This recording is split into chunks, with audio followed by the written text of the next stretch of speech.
신생아 특례 대출을 받았다면 추가 출산 시에 어떻게 해야 되는지, 그리고 우대금리는 얼마나 되는지 한번 말씀드리려고 영상을 한번 만들어 봤어요. 저희는 23년에 태어난 신생아 대출로 주택을 구입한 가정인데 얼마 전에 이제 둘째가 태어났어요. 신생아 특례 대출은 추가 출생하면 우대금리 혜택이랑 5년간의 특례금리 기간 연장 있는 거 아시죠? 이 영상을 만든 것도 또 어떻게 신청하고 또 얼마나 혜택이 있는지 알아보려고 뭐 포털도 뒤져봐, 아니면 뭐 유튜브도 찾아봐, 뭐 이렇게 막 온통 다 뒤져봤는데 막 부동산 관련된 막 그런 내용들밖에 없는 거예요. 막 부동산 뭐 우대금리 뭐 1%대로 받는 방법 막 이런 내용밖에 없어가지고 실제 후기는 없는 것 같아서 제가 한번 실제 궁금하신 분들도 있을 것 같으니까 저 같은 분들을 위해서 후기 한번 말씀드리려고 이렇게 영상 만들게 되었습니다.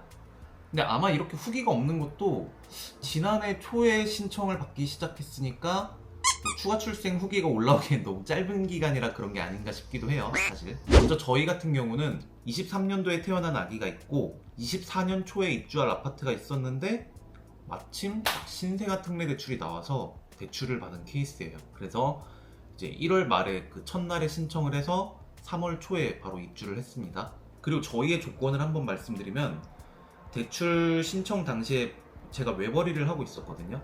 그래서 외벌이 중이라서 부부 합산 연소득이 6천만 원 초과 8,500만 원 이하 구간에 각종 우대금리들을 막 더해서 당시 2% 초반대 금리를 받았어요. 당시에 신청할 때 원리금 균등으로 신청해서 30년 기간으로 잡고 1년 거치를 해서 현재 얼마 전부터 이제 원리금을 갖고 있습니다. 당시에 이제 체증식도 가능하다고 했는데 막 되게 여러 가지 알아봤거든요. 그 사이트 이제 카페나 이런 데 들어가서. 근데 뭐 저도 처음에는 조금 내고 나중에 많이 내고 이게 물론 좀 매력적이기는 했는데, 왜냐면 이제 중간에 집을 팔 수도 있으니까 뭐 생활을 해야 되는 저희 입장에서는 계획적으로 지출을 계산해야 되니까 이제 항상 일정한 금액이 나가는 원리금 균등이 조금 더 맞더라고요. 그래서 원리금 균등으로 신청했습니다. 그리고 저랑 아내는 처음부터 2명의 자녀를 가지길 원했어요. 아내나 저나 형제가 있어서 이제 태어날 우리 아기도 형제가 있으면 좋겠다라는 생각이 있어서 빠르게 가족 계획을 세운 케이스입니다. 근데 정말 감사하게도 최근 둘째가 태어났어요. 그래서 은행에 필요 서류가 뭔지 한번 알아보려 전화를 했습니다. 근데 의외로 필요 서류는 딱 하나밖에 없어요. 가족관계 증명서나 주민등록 등본, 이 둘 중에 하나만 있으면 된다고 하더라고요.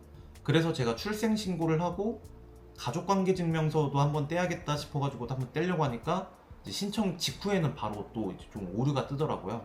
그래서 부득이 저는 가족관계 증명서 말고 주민등록 등본이랑 신분증 이렇게만 들고 간 케이스입니다. 그래서 은행에 갔더니 진짜 금방 끝나요. 은행 가니까 딱 10분 만에 끝났어요. 왜 우리가 신생아 특례 맨 처음에 신청할 때는 서류가 막 이만큼 막 되게 많잖아요. 근데 추가 출생은 우리가 이미 대출을 받은 상황이고 이거에 대한 금리 변경만 신청하는 거기 때문에 등본 하나만 있어도 될 정도로 간단하고, 실제로 은행에서 이렇게 막 작성하는 서류도 금리 변동과 관련한 내용으로 이만큼에서 이만큼으로 나갈 겁니다 라는 내용으로 확인하시고 이제 서명 몇 번만 하면 됩니다. 그래서 가장 궁금했던 우대금리가 과연 몇 퍼센트나 적용됐냐 하면 0.2%포인트입니다. 그래서 얼마 차이 안 나긴 하지만 아기 출생 신고하고 직후에 그냥 빠르게, 가능한 빨리 하시면 좋을 것 같아요. 그리고 우대금리 기간도 5년이나 연장되기 때문에 저희 같은 케이스는 아이가 2명이기 때문에 총 10년 동안 우대금리를 받게 되고, 기간이 끝나면 아마 0.55%포인트 가산될 거예요. 근데 이게 아마 지금이랑 작년 초에 하신 분이랑 조금 다를 것 같아요. 왜냐면은 이게 제가 알기로는 지난해 8월 중순인가부터 좀 바뀐 걸로 알고 있거든요. 그래서 8월 중순부터는 특례금리가 끝나면은 기존에는 0.55%에서 0.75%포인트로 가산된다고 하더라고요. 살짝 좀 높아지기는 했지만 그래도 하시는 게 무조건 좋은 겁니다. 제가 왜 앞서서 블로그나 뭐 포털이나 아니면 유튜브나 막 이렇게 되게 많이 찾아봤다 했잖아요. 근데 왜 이게 궁금하냐? 신청할 때 다 나와 있는 건데 너 서명할 때 다 적혀 있잖아, 뭐 이렇게 물어보시는 분들도 있을 텐데, 물론 나와 있죠. 나와 있는데 뭐 나름의 희망사항이라고 좀 말할 수 있을 것 같아요. 왜냐면은 제가 최근에 자료를 찾아보니까 올해부터는 이제 추가 출생을 하게 되면 한 아이당 0.4%포인트의 우대금리를 준다고 하더라고요. 그래서 이제 이게 제가 신청했을 때는 0.2%포인트니까 혹시 올해는 소급 적용돼서 0.4%포인트를 주지 않을까라는 뭐 그런 나름의 좀 희망사항 같은 게 있었는데 이제 아무래도 계약된 거다 보니까 0.2%포인트로 적용이 되더라고요. 실망은 안 했습니다. 그래서 저희는 2% 초반대였던 금리가 완전 2% 극초반으로 그렇게 줄어들었습니다. 제가 한번 신생아 특례 대출 1년 동안 이용해본 후기를 말씀을 드리자면, 간략하게 한번 말씀을 드리자면, 할 수 있으면 무조건 해라. 저는 친구들한테도 야, 너 애기 낳을 거야? 아기 계획 있어? 집 살 계획 있어? 무조건 해. 하면 진짜 좋아. 무조건 해야 돼. 뭐 이렇게 계속 추천을 하거든요. 왜냐면은 최대치인 5억을 빌렸다고 가정을 해볼게요. 근데 5억을 빌렸다고 가정했을 때 만약에 내가 조건이 돼가지고 2%로 받았다고 하면은 원리금 균등으로 제가 한번 보니까 월 185만 원이 나가거든요. 원리금 균등으로 했을 때. 근데 이게 2%가 아니라 그냥 일반 은행에서 받아가지고 3%로 대출을 받았다. 이러면은 3%는 약 210만 원이 되더라고요. 근데 이제 1% 금리 차이가 25만 원 정도 나죠.